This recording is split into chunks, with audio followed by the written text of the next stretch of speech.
Hello दोस्तों, मैं Usman technician. स्वागत है आपका आज की इस वीडियो में। सबसे पहले मैं कहना चाहूंगा, be aware and be alert. जानकार बने और सतर्क रहें। इसी के साथ मैं आज आपको सीएनजी से रिलेटेड कुछ जानकारी देने वाला हूँ। ये वीडियो उन सभी लोगों के लिए है जिनके पास ऑलरेडी सीएनजी कार है और उनके लिए जो अपनी किसी भी गाड़ी में सीएनजी फिट कराने जा रहे हैं। इस वीडियो में मैं आपको दिखाने वाला हूँ, जब आप अपनी गाड़ी सीएनजी लगवाने लेकर जाते हैं तो आपकी गाड़ी में कितने होल होते हैं और वायरिंग किस तरह होती है, पार्ट क्या क्या लगते हैं, और वीडियो के लास्ट में बताऊंगा माइनस पॉइंट क्या क्या देखने को मिलेंगे और मेंटेनेंस किन किन चीज़ों का कितना पड़ेगा। ये सारी चीज़ें आज की इस वीडियो में मैं कवर करने वाला हूँ, तो जुड़े रहिए मेरे साथ ताकि आपसे कोई ज़रूरी जानकारी मिस ना हो। आगे भी ऐसी ही इंफॉर्मेटिव वीडियोस देखने के लिए और कार सेविंग वीडियोस देखने के लिए इस चैनल को सपोर्ट करें। जब भी किसी के पास, किसी मैकेनिक के पास सीएनजी लगने जाती है तो सबसे पहले देखता है वो आपकी लोकेशन के पार्ट कहाँ का लगेंगे। तो हम लगाने वाले हैं इसमें, यहाँ रेडिएटर लगेगा और यहाँ इंजेक्टर लगेंगे इसके, और यहाँ अपना आ जाएगा ईसीएम। तो सबसे पहले मैं खोलने वाला हूँ इसके एयर फिल्टर खोलने के बाद खोलूंगा इसका मैन्युफैक्चर। सबसे पहले मैंने इसकी ये तार हटा दिया बैटरी की, क्योंकि इसकी वायरिंग वगैरह भी खुलती है, कपलर वगैरह हटते हैं ताकि इसी में कोई एरर ना बने। ये इनटेक मैनिफोल्ड है और इसी से गैस जाएगी अंदर, जो सीएनजी से इनलेट होएगी इसी से होएगी। तो चलिए इसकी फिटिंग खोलते हैं, एक एक 1 बाई 1 करके इसके बोल्ट खोलते हैं।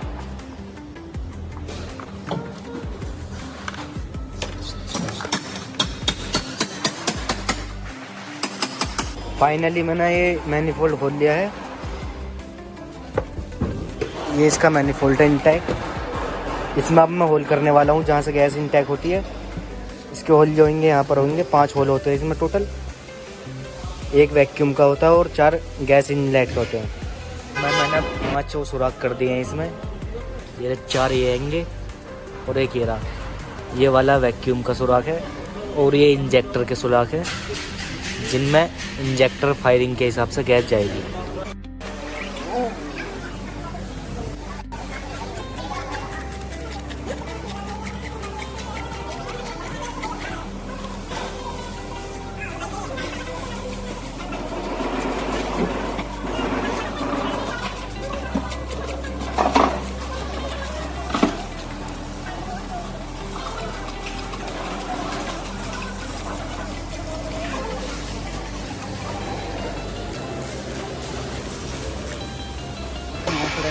ये हमारी सीएनजी की वायरिंग है, जिसमें कि टोटल 48 वायर होती हैं, जो कि कुछ तो लग जाती हैं आपकी गाड़ी की वायरिंग के साथ और कुछ पार्ट में लगती हैं। लगभग 20% ही आपकी गाड़ी में लगती हैं और बाकी 80% की जो हम पार्ट लगाते हैं उन्हीं में लगती हैं।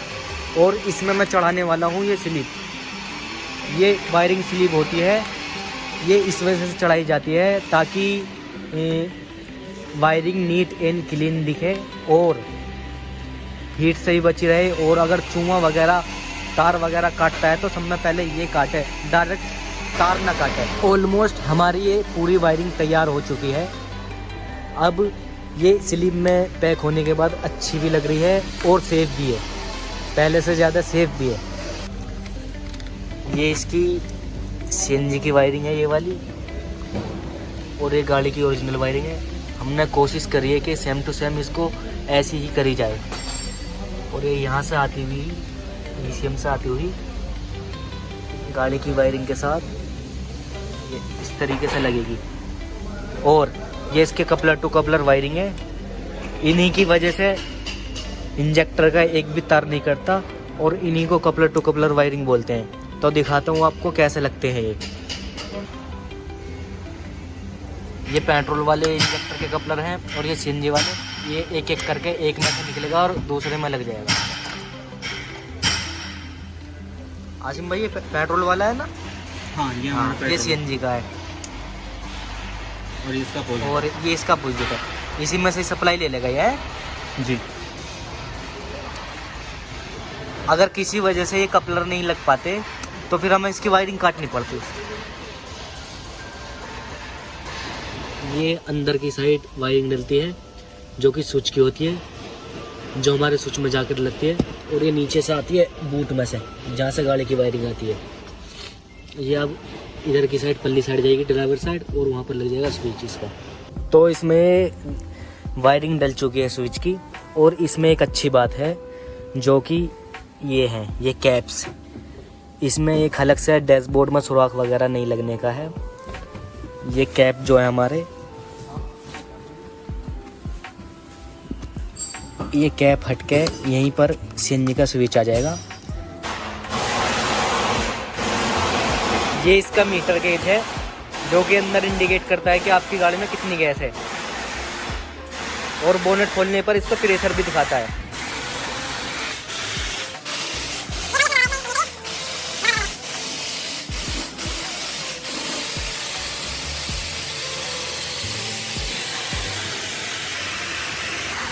ये न्यूजो का डबल स्टेज का रिड्यूसर है, और इस पर लिखा हुआ है कि 40 से लेकर 120 तक का टेम्परेचर झेल सकता है ये।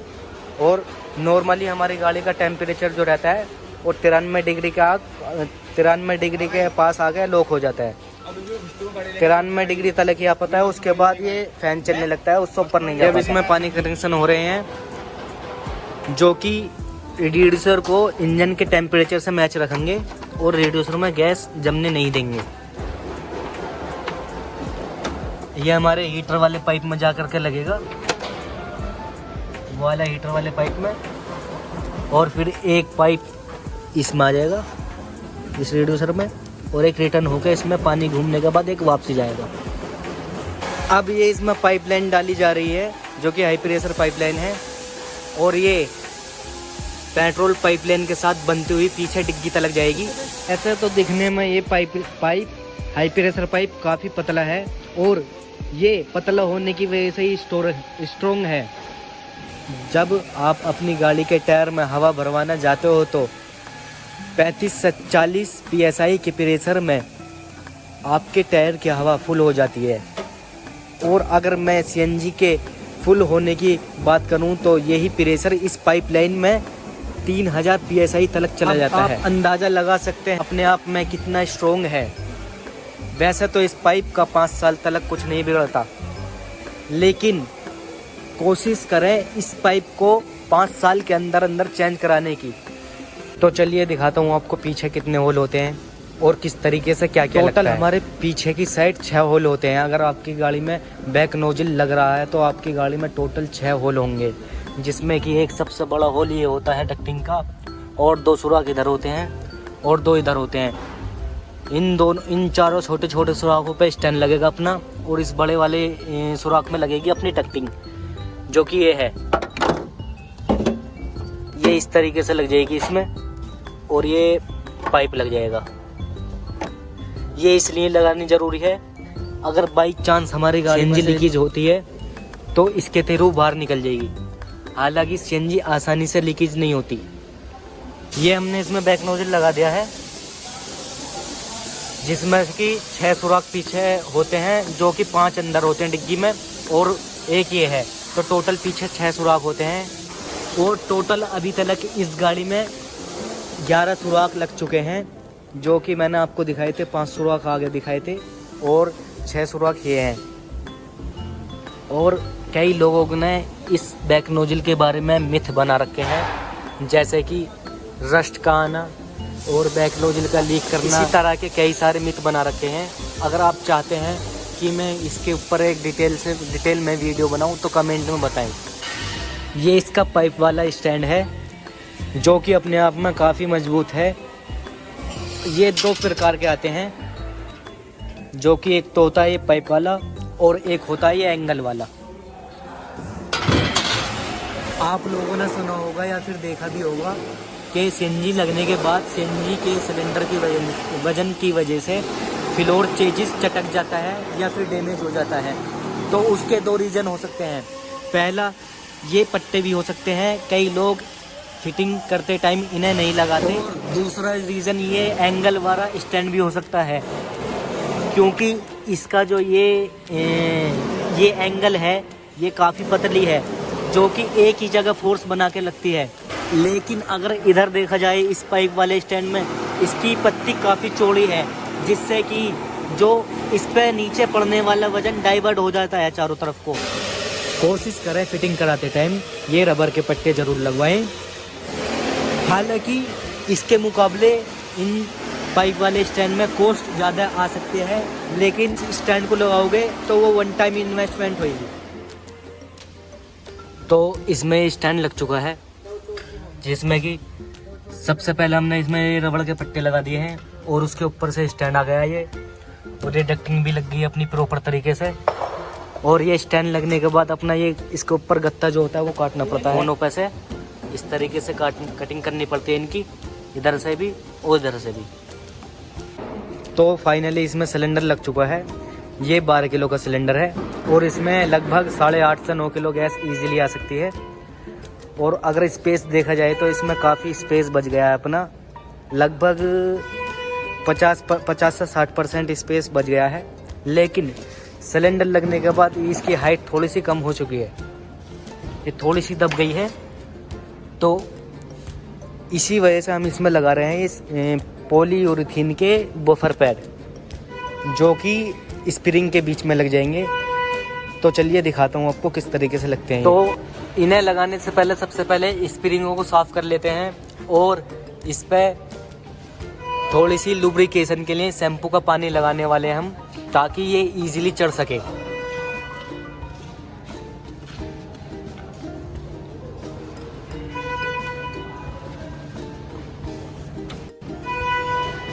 बाकी ये एक इधर लग रहा है इस तरीके से। तो फाइनली हमने इंस्टॉल कर दिए लगते हैं, उनको एब्जॉर्ब भी करेंगे। इन्हें लगाने से ये स्प्रिंग और स्ट्रॉन्ग हो गई हैं, जिनकी वजह से थोड़ी सी गाड़ी उठ जाएगी और झटकों को एब्जॉर्ब करने की इनमें क्षमता है। तो चलिए इन्हें नीचे उतारते हैं गाड़ी को और देखते हैं कितना फ़र्क पड़ा है अपनी गाड़ी में, कितनी उठी है। तो ये दोनों गाड़ियाँ खड़ी हैं हमारे पास, एक ये है और एक ये है। इसमें हमने बफर पैड लगा दिए हैं और इसमें अभी नहीं लगे हैं। तो दिखाता हूँ बफर पैड लगने के बाद कितना फ़र्क आता है गाड़ी में, गाड़ी के हाइट में। ये है जिसमें अभी बफर पैड इंस्टॉल नहीं किए हैं, उसकी हाइट देख सकते हैं आप कितनी है। ये मोबाइल भी नहीं जा पा रहा है इसमें, ये लगभग 1.5-2 इंची दब गई है। और अगर देखा जाए इसकी हाइट, इसमें बफर पैड लगे हुए हैं और इसकी हाइट देख सकते हैं, मोबाइल जा रहा है और मोबाइल जाने के बाद भी काफ़ी जगह बच रही है। इस तरह से हमारी फिटिंग निकल करके आई है। ये इसका रिड्यूसर है जो कि डबल स्टेज का है, और इसका काम जो होता है वो होता है हाई प्रेशर को लो प्रेशर में कन्वर्ट करना। और इसी में लगा होता है ये गेज, ये दिखाता है कि कितनी गैस है आपकी गाड़ी में, अंदर सिग्नल भेजता है। के साथ अपना ये आ गया फिल्टर, जो अपने गैस में या फ्यूल में जो भी माइक्रो कार्बन्स होते हैं उसको फिल्टर करता है। उसके बाद इनमें इंजेक्टर्स में भेजता है, इंजेक्टर के थ्रू इंजन में गैस जाती है। और ये अपना आ गया मैप सेंसर। मैप सेंसर का काम होता है मैप की वैल्यू बताना। इंजेक्टर के बाद अपना आ गया अपने ECM, ये हमारा ECM है मीजो का। ये एक्सक्लूसिव मेड फॉर होंडा के लिए है, सिर्फ ये होंडा के लिए खास बना हुआ है ECM है। और ये पांडा है। तो ECM का काम जो होता है वो होता है सेंसर्स और इंजेक्टरों को सिग्नल देना। इसी के थ्रू सारे सेंसर और इंजेक्टर्स में सिग्नल जाता है। ये अपना पांडा, इसका नॉर्मली काम होता है एवरेज और पिकअप को बढ़ाना। इसका वैसे तो मेन काम पिकअप को बढ़ाना ही होता है। पिकअप बढ़ जाएगा तो आपकी गाड़ी में एवरेज ऑटोमेटिकली बढ़ जाएगा। ये अपना आ चुका है यहाँ पे स्विच, और आपको एक बार स्टार्ट करके दिखा देता हूँ किस तरीके से CNG पर कन्वर्ट होती है। ये पहले पेट्रोल पर स्टार्ट होएगी और उसके बाद कुछ देर बाद CNG पे ऑटोमेटिकली शिफ्ट हो जाएगी। आज जैसे ही आप थोड़ा सा एक्सीलेटर दोगे या चलोगे, कुछ सेकंड में ये अपने आप ही CNG पर शिफ्ट हो जाएगी, जिस तरीके से जैसे कि अब हो गई। इसमें हमने CNG इंस्टॉल कर दी है और अब जा रहे हैं हम गैस डलवाने। और हाथों हाथ इसकी ट्यूनिंग भी कर रहे हैं लैपटॉप से। ये अमेज गाड़ी है CVT ऑटोमेटिक, और ये न्यू गाड़ी है, लगभग चली हुई है 58 किलोमीटर। कितनी चली हुई होगी इस भाई? ये 59 किलोमीटर चली हुई है। और अभी जा रहे हैं हम इसमें गैस डलाने। तो अब हम आ गए हैं CNG पंप पर, और CNG डलवाने के बाद पहुंचकर करेंगे इसकी पहले ट्यूनिंग करने के बाद करेंगे इसकी लीकेज चेक। भैया 200 रुपये की डालना, टेस्टिंग करनी है, ठीक है ना? टेस्ट करना है, बाकी बस 200 रुपये की डालना। ये रहा इसका नोजल, कोई भी बोनेट नहीं खोलना पड़ा। अब पीछे से यहीं से पेट्रोल डलेगा और यहीं से सीएनजी डलेगी। तो अब हमने कर लिया है इसमें लैपटॉप कनेक्ट और इसकी चल रही है ऑटो ट्यूनिंग। और अभी इसमें लिखा हुआ आ रहा है keep engine on idle please wait. इसका मतलब है कि इंजन को आइडल पे अभी फिलहाल छोड़ दो। और अभी 2500 आरपीएम भी मांगेगा ये। 2500 आरपीएम के बाद ही इसकी ट्यूनिंग सक्सेसफुल होएगी। और ये ऑटो ट्यूनिंग चल रही है। इससे लैपटॉप से सेटिंग में जो होता है हमारी टाइमिंग सेट होती है कि कितने टाइम बाद आपकी गाड़ी गैस पर आएगी। सुबह में थोड़ी लेट आती है और एक बार गर्म होने के बाद जल्दी आने लगती है। और जैसा कि इसने मांग लिया है 2500 आरपीएम, और 2500 आरपीएम ये हमारे उगस भाई दे रहे हैं, ठीक है जी। और ये चल रहे हैं इसके आरपीएम। ये अब ऑटोमेटिकली सीएनजी पर शिफ्ट हो जाएगी और ऑटोमेटिकली इसकी ट्यूनिंग हो जाएगी। उसके बाद इसे चला करके देखते हैं क्या रिस्पॉन्स आता है। फाइनली अब इसकी ट्यूनिंग वगैरह कर दी है और गैस भी डलवा ली है इसकी इसमें। और अभी हमने चला कर देखिए इसे, कम से कम 10 किलोमीटर चला के देखिए, लगभग ऐसी ही चल रही है जैसे पेट्रोल पे चलती है। ऑलमोस्ट सेम पिकअप है, किसी तरह का कोई जर्क नहीं है। और अब इसकी लीकेज चेक करेंगे हम जाके पहुंच करके। बाकी इनसे पूछते हैं कैसे चल रही है। हाँ जी, कैसे चल रही है उगस भाई गाड़ी? बढ़िया उस्मान भाई, फाइनली लगा के ऑलमोस्ट देख रहा हूँ मैं, जैसे पेट्रोल में पिकअप था। अच्छा, ऐसे ही है, पेट्रोल जैसे ही है। अच्छा, ऑटोमेटिकली है। अच्छा, हाँ, तो दोनों में सेम लग रही है। अच्छा, जैसे कि हमने इसे 10 किलोमीटर चलाई है तो कहीं बीच में 19-20 का जर्क वगैरह, लोग बाग कहते हैं कि 19-20 का फर्क रहता है पिकअप लो, ऐसा कुछ नजर आ रहा है? स्मूथ चल रही है बिल्कुल गाड़ी? मेरे को ऐसा कुछ नहीं लगा। अच्छा, आपको ऐसा कुछ नहीं लगता? बाकी चलो चला कर देखते हैं ऐसे गाड़ी को और थोड़ी बहुत, ठीक है ना? तो फाइनली दोस्तों फिटिंग कंप्लीट हो चुकी है। हो सकता है मेरा इस वीडियो में कॉन्फिडेंस लेवल थोड़ा सा कम रहा हो।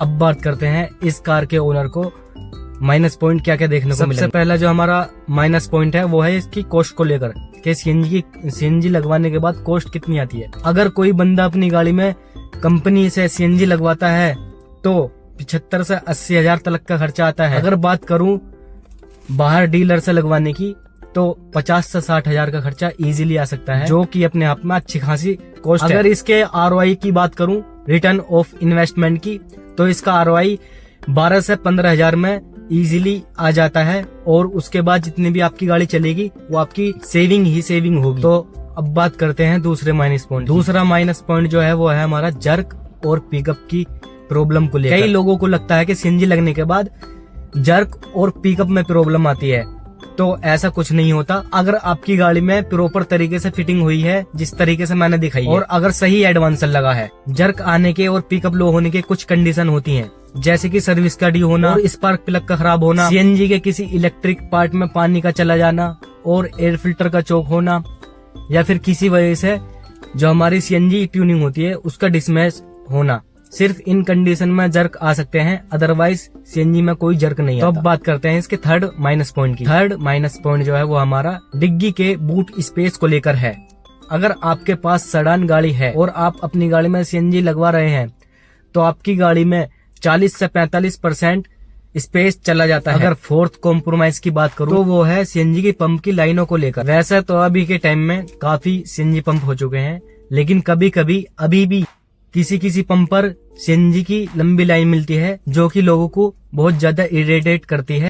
खैर, बड़ बूढ़ों की कहावत है, कुछ पाने के लिए कुछ खोना पड़ता है। इसी के साथ बढ़ते हैं अपने fifth minus point. Fifth compromise हमारा कार की हाइट को लेकर है। और सीएनजी लगने के बाद डिग्गी में वेट बढ़ जाता है, जिससे कि पीछे के सस्पेंशन 1.5-2 इंच नीचे बैठ जाता है। और 3 या 4 लोग बैठने के बाद अगर गाड़ी स्पीड में अगर किसी बड़े ब्रेकर या फिर गड्ढे से गुजरती है तो टायर बॉडी से लग सकता है, जो कि अपने आप में एक मेजर प्रॉब्लम है। इसी प्रॉब्लम से बचने के लिए सीएनजी इंस्टॉल कराते टाइम पॉलीयूरेथीन के बफर पैड लगाएं, जो कि मैंने आपको वीडियो में दिखाए थे किस तरीके से लगते हैं और कितनी हाइट बढ़ती है। ये 2 तरह के आते हैं। एक तो आते हैं ब्लैक कलर के गुटके, जो कि हमारे स्प्रिंग के ऊपर लग जाते हैं। इनसे सिर्फ हाइट बढ़ती है हमारी। और एक आते हैं पॉलीयूरेथीन के बफर पैड, ये अपना स्प्रिंग के बीच में लगते हैं। ये हाइट तो बढ़ाते ही बढ़ाते हैं, लेकिन उसके साथ साथ जो गड्ढों में वाइब्रेशन होती है उनको एब्जॉर्ब भी करते हैं, जिससे कि गाड़ी चलाते में कंफर्ट फील होता है।